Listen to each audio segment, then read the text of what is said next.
Hola, ¿cómo estáis? Pues os traigo hoy un reto y quien lo gane le voy a dar una sorpresa. El reto es, vamos a hacer este tema tan conocido y famoso del Parrita que se llama No me lo creo, en su versión original. Y mi reto es que os aprendáis los acordes originales del tema, como van, pero a una velocidad muy lenta lo voy a hacer para que los veáis. Y estos son los acordes, creo que son los acordes más aproximados y no creo que haya un tutorial con los acordes como estos que voy a poner ahora del tema No me lo creo de Parrita. Han hecho muchas versiones en bulerías y todo eso, pero este es el original con los acordes. De aquí al sábado me mandáis los vídeos, el domingo los subo, votáis los que os gusten de los que he subido y el lunes y martes, entre lunes y martes, os digo, según las votaciones, quién ha sido el ganador. Y el que gane se lleva una sorpresa que yo creo que le gustará. Y el domingo elijáis quién os gusta más tocándolo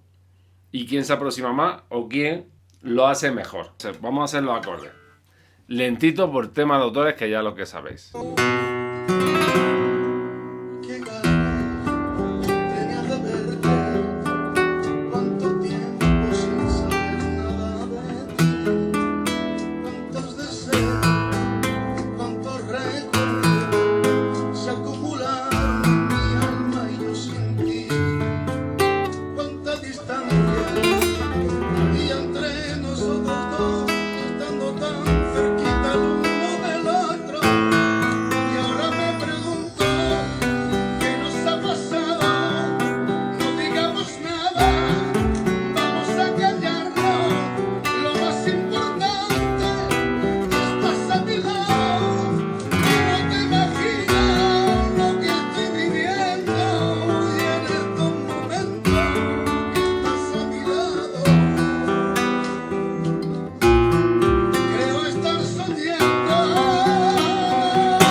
Vamos a la segunda parte.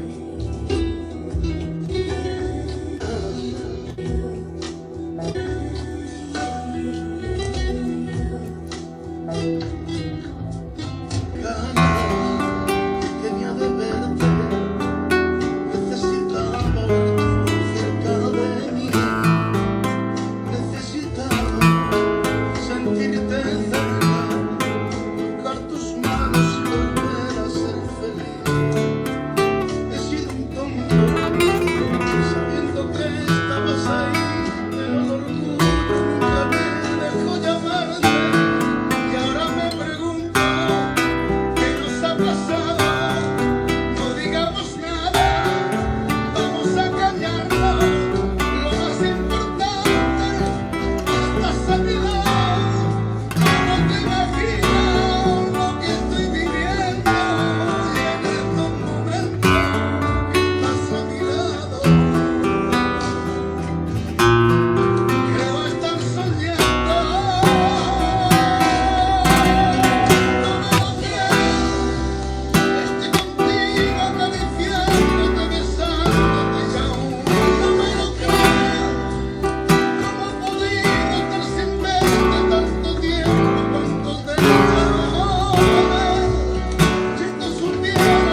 Bueno, pues espero que me mandéis muchos vídeos como siempre y os reto a sacar estos acordes que están muy bonitos.